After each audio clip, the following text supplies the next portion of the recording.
The labor theory of gender, Marxist feminism, and the anti-dialectics of new materialist feminism. Marxist feminism is revolutionary because of its theory of the dialectical relation of gender and class. It advances the understanding that freedom for all women, not just privileges for some, has a necessary dialectical and material relation to freedom from class relations, exploitation, imperialism, and the use of gender, sexuality, and cultural differences by global capital as instruments of labor to raise or lower the rate of exploitation of the global workforces. This is another way of saying that Marxist feminism understands that capitalism at root requires the exploitation of the surplus labor of workers in production as the source of profit, and that gender, sexuality, and race, as material relations and sites of struggle and social transformation, are not autonomous from the capitalist mode of production and its global division of labor and property relations. Marxist feminism is also revolutionary because of its dialectical theory of the centrality of the materiality of labor as the means by which the world is transformed and transformable. It is by acting on the external world and changing it, as Marx writes, that humanity at the same time changes its own nature.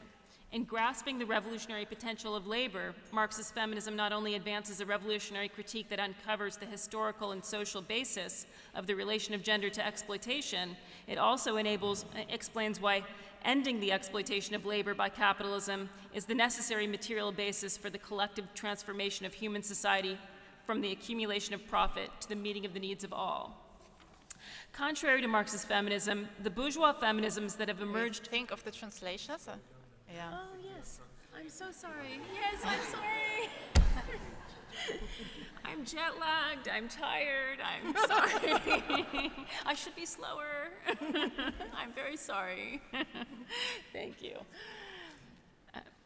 Contrary to Marxist feminism, the bourgeois feminisms that have emerged in the global north in the wake of the crisis of capital reject the dialectical relation of gender and sexuality to class and labor, and have substituted theories of new materialism.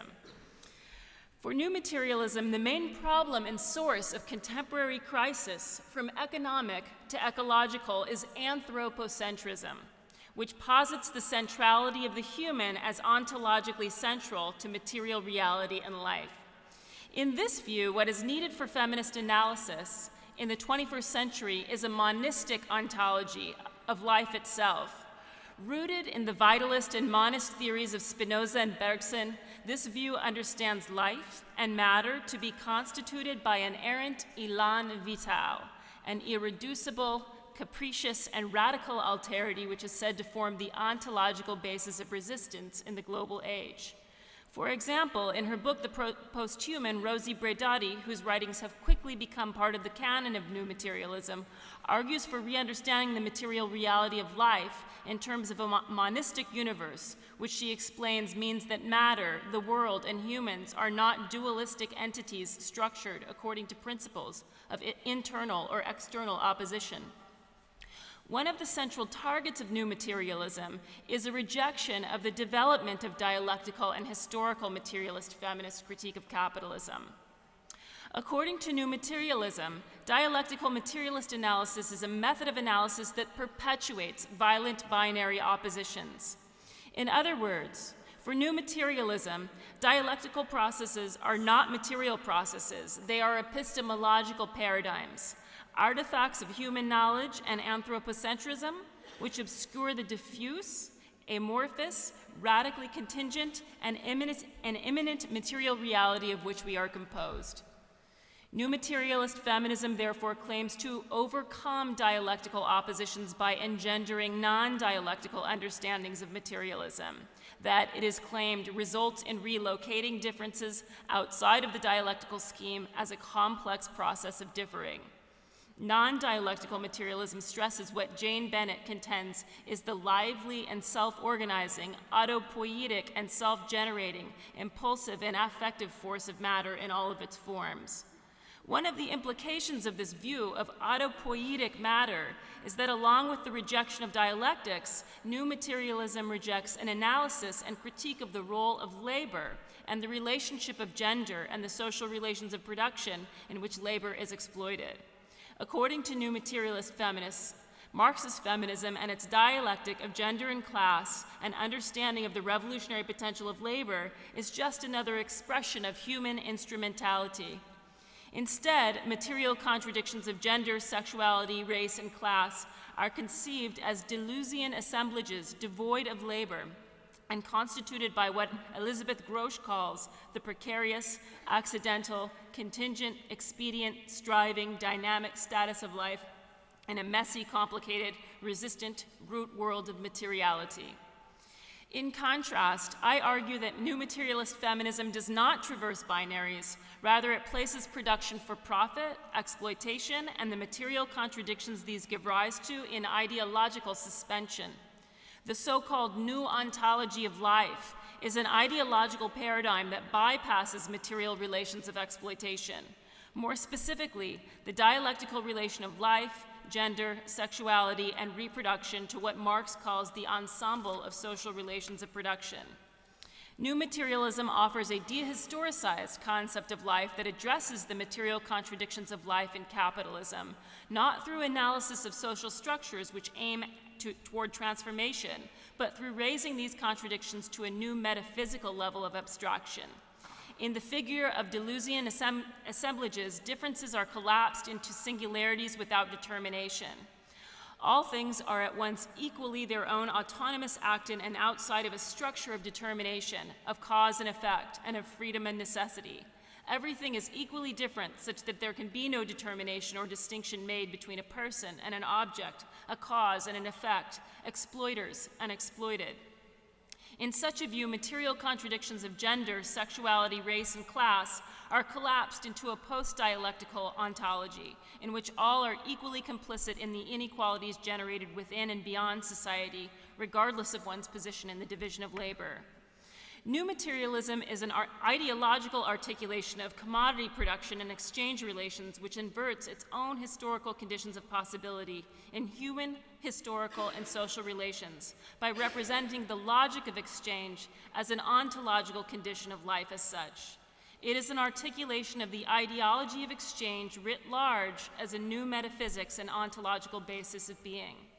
In the ideology of exchange, the pure circulation of commodities is the source of freedom and equality as well as value and wealth. But contrary to this ideology, the simple movement of exchange values, the exchange of equivalents, as is present in pure circulation, can never realize capital. This is because exchange is the phenomenon of a process taking place behind it. That is, a process of exploitation in which in the working day under capitalism, workers who do not own the means of production spend part of the day producing the value in the form of commodities that is equivalent to their wages and means of survival, necessary labor, and part of the day producing surplus value which is appropriated by the owners for profit.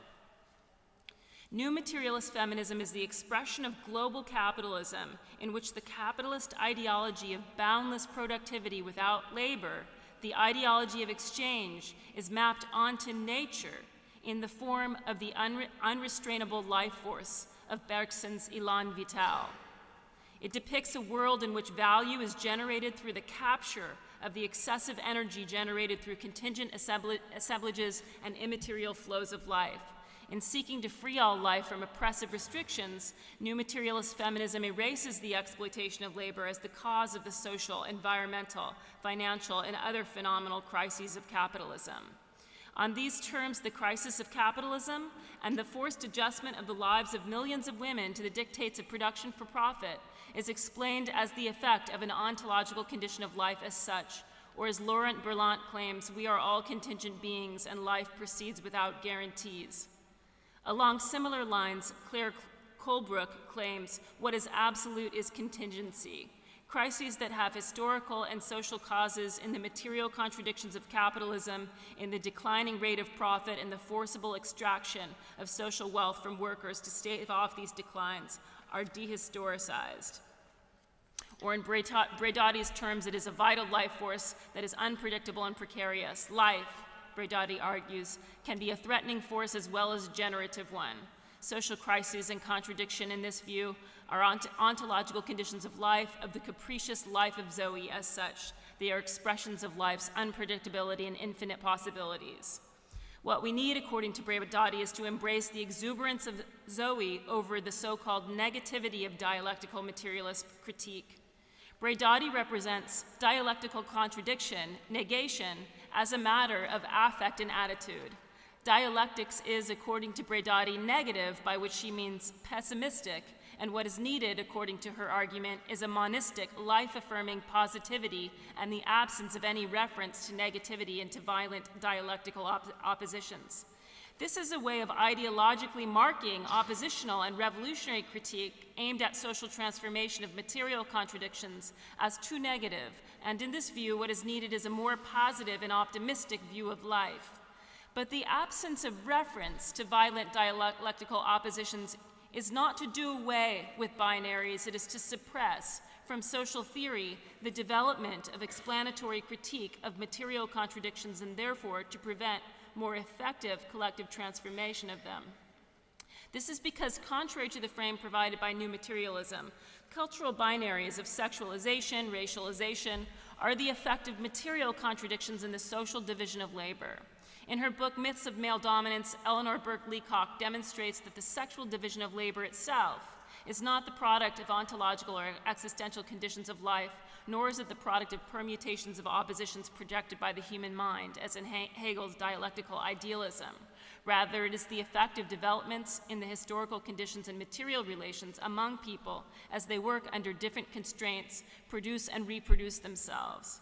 More specifically, the sexual division of labor and commodification of women was the effect and outgrowth of the material transformation of egalitarian societies based on collective production and use to class-based societies based on private property and commodity production and exchange. The process whereby exchange and specialization of labor transform goods important for direct use into commodities important for exchange value and concomitantly transformed relations among people from common production to cooperative use to production for accumulation, Leacock demonstrates was decisive in the process through which egalitarian relations were undercut and virtually all women, along with increasing numbers of men, became themselves commodities. Thank you. Gender has a material history in the social division of labor and property relations. Social differences of gender, sexuality, race are not just discursive and cultural, they are the effect of historically produced social relations. Without transformation of material relations, post-binary gender, for instance, is not free from exploitation, but develops in relation to the need for capitalism to break down older, more rigid divisions of gender to draw women into the workforce en masse as exploited producers. Gender relations are a site of social struggle in capitalism because gender in class society is what Marx and Engels call an instrument of labor, making it more or less expensive to use. Gender becomes useful to capital as an instrument of labor to raise or lower the rate of exploitation by, for example, organizing workers into divided and competing labor forces, which can be pitted against each other in order to divide class solidarity and cheapen the cost of labor. Gender relations are also useful for capital as an instrument of labor by serving as a tool in controlling the rate of growth and development of the surplus labor-producing population, pushing and pulling women in and out of production and reproduction depending on the needs of capital. Cultural and discursive binaries are the ideological inversion of material contradictions in the social division of labor. They are the ideological translation of historically produced and therefore transformable social relations of exploitation and oppression into seemingly metaphysical essences.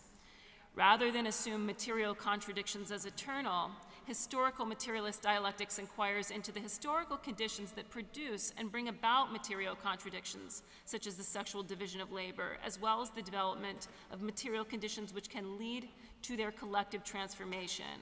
What is being rejected by new materialist feminism is not negativity, but collective social transformation. In place of social transformation, new materialism prioritizes radical imminence. In their book, New Materialism, Rick Dolphin and Iris van der Twijn claim that feminism is crashing against the limits of critique, and that it is new materialism with its focus on monist philosophies of radical imminence that is putting feminism at the forefront and is truly revolutionary. The theory of radical imminence is the understanding that already within the present there exists an other world, a radically imminent alternative world within that is beyond binaries, exploitation, and inequality. For example, Delphine and van der Twin argue that binary sexual difference is nothing but a collective molar habit of mind, and that the more radical sexual differing is not found in the future, but between the linguistic codes of sexual difference where it always already roams materially and vitally. In this narrative, sexual differing and a post-gender society is already here, or as Bredati claims, we already live in permanent states of transition, hybridization, and nomadic mobility in emancipated, post-feminist, multi-ethnic societies. This is actually an updating of neoliberalism and the argument that feminism and the struggle against capitalism are imaginary relics of the past. Radical imminence, in other words, firmly recasts the feminism of the future as a liberal feminism in which we all already have equal opportunity for differing, and we just need to let go of our molar mental habits of inequality. Equal opportunity, however, is what Marx called equal right for unequal labor. It is a formal and legal equality for workers behind which is exploitation. As women have been shifted further into the waged workforces of transnational capitalism and have presumably gained greater equality in terms of paid workforce participation, the majority of women have actually been falling deeper into poverty, as have the majority of men. As more members of families are working more hours, the gap in wealth between the richest and the poorest families has grown. New materialism does not explain why women and the majority of the world's population are falling further into poverty while wealth is transferred upwards. This is because exploitation continues to shape social life in the 21st century. Radical imminence conceals that for the majority, equality within capitalism is equality in what Goretti-Horgan calls the race to the bottom upon which global capitalism is founded. Radical imminence is a class-based feminism, which advances the interests of a small class fraction of women who have risen in the ranks of global capitalism and gained a greater share of the surplus value produced by the majority, and therefore see no need for developing a critique of the practices to abolish relations of exploitation in order to emancipate women. The class logic is evident in Bredati's concept of sustainable transformation, which he argues is rooted in the expression of positive affects, which enables the subject to endure, putting up with hardship and physical pain. Sustainability, she continues, has to do with how much a subject can take and how much bodies are capable of. Survival, endurance, and putting up with hardship and physical pain are represented by Bredati as forms of radical imminence. A radically imminent intensive body, she argues, is a portion of forces that is stable enough to sustain and undergo constant fluxes of transformation. This glosses over the historical and material relations in which the conditions of survival for increasing numbers of women around the world depends on their ability to sell their labor power to capital for a wage, and thus become part of the logic of the capitalist working day. By arguing against the necessity of oppositional critique and collective transformation of material relations of exploitation, at the same time arguing for the endurance of pain and hardship and expressing positive affect within capitalism, monist feminism is, in effect, arguing for increasing the endurance of women workers and therefore increasing their productivity with increased rates of exploitation in the existing relations of production.